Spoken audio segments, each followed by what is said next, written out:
আসসালামু আলাইকুম।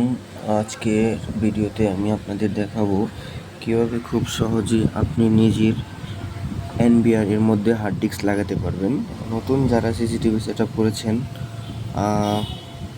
তাদের জন্য এই ভিডিওটি অনেক উপকারে আসবে।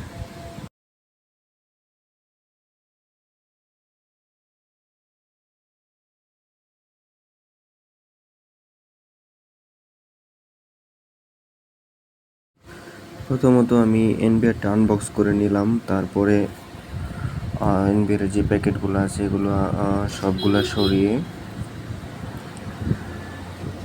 হাতের কাছে অবশ্যই একটা স্ক্রুড্রাইভার রাখবেন।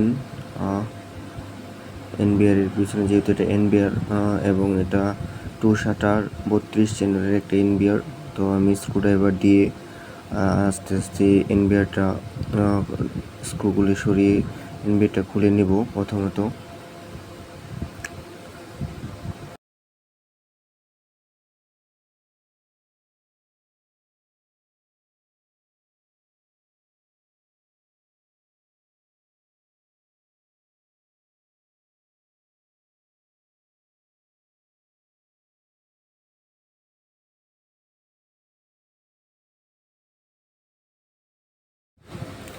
তারপর আপনার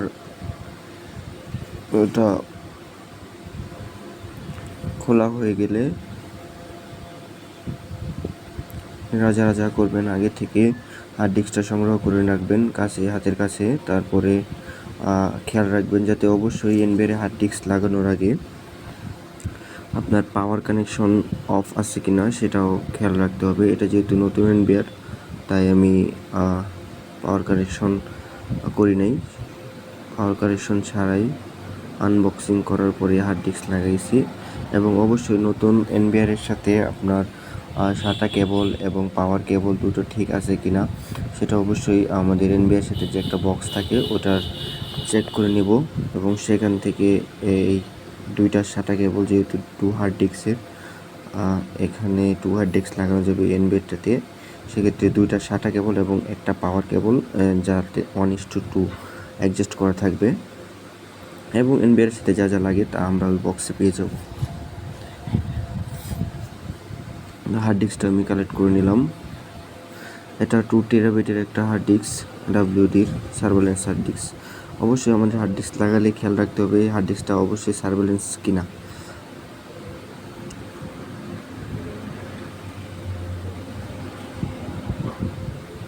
আর বিশেষ করে খেয়াল রাখতে হবে আমরা যখন এই পিনগুলো লাগাবো, যেমন SATA পাওয়ারের এবং SATA